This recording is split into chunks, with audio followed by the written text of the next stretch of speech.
Hi. இப்போ bank எக்ஸாமில் ரொம்ப இம்பார்ட்டண்ட்டான ப்ராப்ளம்ஸ் வந்து பார்ட்னர்ஷிப் ப்ராப்ளம். பார்ட்னர்ஷிப் அப்படின்னாலே வந்து ஷேரிங். ஒரு பிஸ்னஸ் இன்வெஸ்ட்மெண்ட்டோ இல்லை ஏதோ ஒன்று நம்ம ஷேர் பண்ணுறது. அந்த மாதிரி ஷேரிங்ஸ்க்கு வந்து இதை யூஸ் பண்ணுவோம். இதுக்கு ஃபஸ்ட்டு வந்து ரேஷியோ ஞாபகம் வச்சுக்கணும். ஷேரிங் அப்படின்னாலே ரேஷியோ தான் யூஸ் பண்ணுவோம். ரேஷியோ அப்படின்னாலே ஒன் ஸ்டூடெண்ட்டுக்கு ஒன் டீச்சருக்கு 20 ஸ்டூடெண்ட்ஸ் அப்படிங்கிறத வந்து 1:20 எழுதுவோம். அந்த மாதிரி ரேஷியோஸ் வந்து யூஸ் பண்ணிக்கலாம் இந்த ஷேரிங் ப்ராப்ளத்துக்கு. ஷேர் பண்ணுறதுக்கு இப்போ ஒரு ப்ராப்ளம் எடுத்துக்கலாம். ஏ பி 2 பேர் இருக்காங்க. ஏ 40,000 இன்வெஸ்ட் பண்ணுது, பி 60,000 இன்வெஸ்ட் பண்ணுறாங்க ஒரு பிஸ்னஸ்க்கு. அப்போ அவங்க 2 பேர்த்துக்கும் 1 இயர் கழிச்சு 50,000 ருபீஸ் ப்ராஃபிட் கிடைக்கிது. அந்த 50,000 ருபீஸ் ப்ராஃபிட்டை எப்படி ஈக்குவலாக பிரித்து கொடுப்போம் அப்படிங்கிறது நம்மளுக்கு தெரியாது. அதை வந்து மேக்ஸ் இந்த ப்ராப்ளம் யூஸ் பண்ணி சால்வ் பண்ணால் நம்மளுக்கு தெரியும். அதை ரேஷியோவை எப்படி சால்வ் பண்ணலாம் அப்படிங்கிறத பார்க்கலாம். ஃபஸ்ட்டு ஏங்கிறது 40,000 இன்வெஸ்ட் பண்ணியிருக்கு. ஸோ 40,000 ரேஷியோவை எழுதிக்கலாம் 60,000.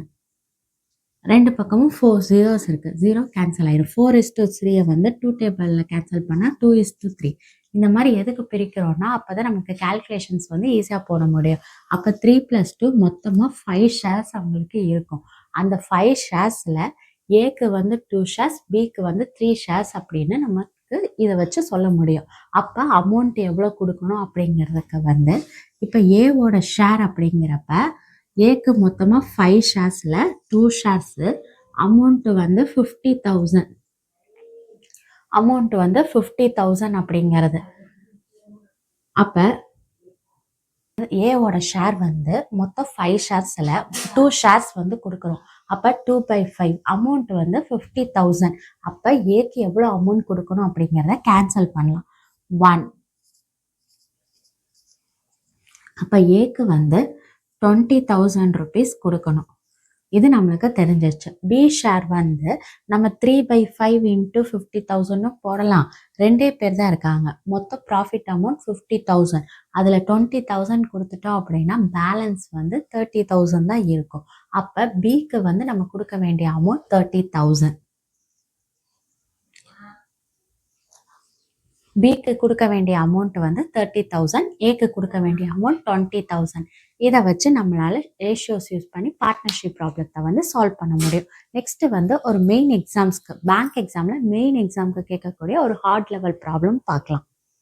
இப்போ ஹார்ட் லெவல் மெயின் எக்ஸாமில் கேட்கக்கூடிய ஒரு ப்ராப்ளம் பார்க்கலாம். 3 பேர் ஏபிசி 3 பேர் இன்வெஸ்ட் பண்ணுறாங்க. ஒருத்தர் 12 மந்த்ஸ்க்கு 40,000 இன்வெஸ்ட் பண்ணுறாங்க. பி அப்படிங்கிறவர் வந்து 8 மந்த்ஸுக்கு 50,000 ருபீஸ் இன்வெஸ்ட் பண்ணுறாங்க. இந்த 60,000 ருபீஸ்க்கு வந்து 6 மந்த்ஸ் இன்வெஸ்ட் பண்ணுறாங்க. இந்த மாதிரி 3 பேர் இன்வெஸ்ட் பண்ணுறாங்க. 1 இயர் கழிச்சு அவங்களுக்கு 1,70,000 ருபீஸ் வந்து ப்ராஃபிட் கிடைக்கிது. அந்த அமௌண்ட்டை எப்படி ஈக்குவலாக ஷேர் பண்ணிக்குவாங்க, ஈக்குவலானா அவங்க இன்வெஸ்ட் பண்ணதுக்கு ஷேரிங் எப்படி பிரிச்சுக்குவாங்க அப்படிங்கிறத வந்து இந்த ப்ராப்ளத்தில் பார்க்கலாம். ஃபஸ்ட்டு 40,000 இன்ட்டு 12 அமௌண்ட் எவ்வளோ இன்வெஸ்ட் பண்ணியிருக்காங்கன்னு தெரியும். 12 மந்த்ஸ்க்கு 40,000 ருபீஸ் இன்வெஸ்ட் பண்ணியிருக்காங்க அப்படின்னா 12 மந்த்ஸ்க்கு 1 மந்த்துக்கு 40,000 ருபீஸ் 12 மந்த்ஸ்க்கு அவங்க கொடுத்துருக்கிறப்ப மல்டிபிள் பண்ணோம்னா 12 4s are 48. எத்தனை ஜீரோ இருக்குது? 4 zeros. 1 2 3 4. நெக்ஸ்ட்டு வந்து 50,000 இன்ட்டு 8 5 8s are 40. மொத்தம் எத்தனை ஜீரோ? 4 0. அடுத்தது 6 6 are 36. மொத்தம் எத்தனை ஜீரோ? 4 0. இப்போ இது எல்லாத்தையும் ரேஷியோவில் எழுதலாம். அப்போ இது எல்லாத்தையும் கேன்சல் பண்ணி ரேஷியோக்கு கொண்டு வரலாம். 4 0 4 0 4 0 கேன்சல் ஆயிடும். இது எல்லாத்தையும் எந்த டேபிளில் கேன்சல் பண்ணலாம் அப்படின்னா இது எல்லாமே எந்த டேபிளில் கேன்சல் பண்ணலாம்னா 4 டேபிளில் கேன்சல் பண்ணலாம். 12 4s are 48, 10 4s are 40, 9 4s are 36. அப்போ 12:10:9 எழுதலாம். மொத்த பார்ட்ஸ் ஷேரிங் வந்து எடுத்தோம்னா 12 + 10 22, 22 + 9 வந்து 31. அப்போ மொத்தமாக 31 ஷேர்ஸ் இருக்கும். அந்த 31 ஷேர்ஸில் 12 ஷேர்ஸ் ஏக்கும், 10 ஷேர்ஸ் பிக்கும், 9 ஷேர்ஸ் சிக்குங்கிறது அவங்களோட ப்ராஃபிட்டோட பேசிஸில் வந்து இன்வெஸ்ட்மெண்ட் பேசிஸில் வந்து நம்ம கொடுத்துருக்குறோம். ஷேர் வந்து 31 ஷேர்ஸு. அதில் 12 ஷேர்ஸ் வந்து ஏக்கு கொடுக்குது. அப்போ 12/31 இன்ட்டு 1,17,000. இப்போ இதை சிம்பிளிஃபை பண்ணணும். சிம்பிளிஃபை பண்ணுறது வந்து எல்லாத்துக்குமே இந்த 31 காமன் தான். ஸோ அப்போ 1,17,000 31ஆல் டிவைட் பண்ணால் என்ன வருது அப்படின்னு பார்க்கலாம். அப்போ 0 ஆகணும்.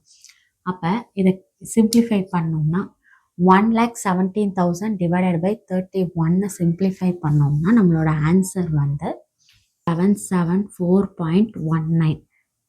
1,70,000 31 சிம்பிளிஃபை பண்ணோம்னா இந்த ஆன்சர் வரும். இப்போ இதோட 12 மல்டிபிள் பண்ணி நம்ம போட்டுக்கிட்டோம்னா நம்மளுக்கு ஈஸியாக ஆன்சர் கிடச்சிரும். 3774.9 போட்டால் நம்மளுக்கு 45,290 வந்து ஏ ஷேருக்கு, 37,740 வந்து பி ஷேருக்கு, 33,967 வந்து சி ஷேருக்குன்னு கொடுப்போம். எப்படி கொடுப்போம் அப்படின்னா 1,17,031 டிவைட் பண்ணால் நம்மளுக்கு 3774.19 காமன். அதை வந்து 12ஆல் மல்டிபிள் பண்ணால் ஏ ஷேர், அதை 10ஆல் மல்டிபிள் பண்ணால் பி ஷேர், 9ஆல் மல்டிபிள் பண்ணால் சி ஷேர்.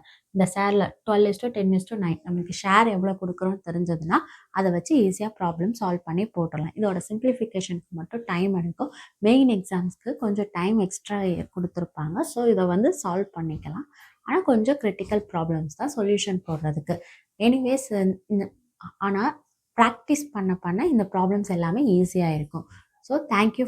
இந்த வீடியோ பிடிச்சிருந்ததுன்னா லைக் பண்ணுங்கள், கமெண்ட் பண்ணுங்கள், ஷேர் பண்ணுங்கள், மறக்காமல் சப்ஸ்கிரைப் பண்ணுங்கள். தேங்க்யூ ஃபார் வாட்சிங்.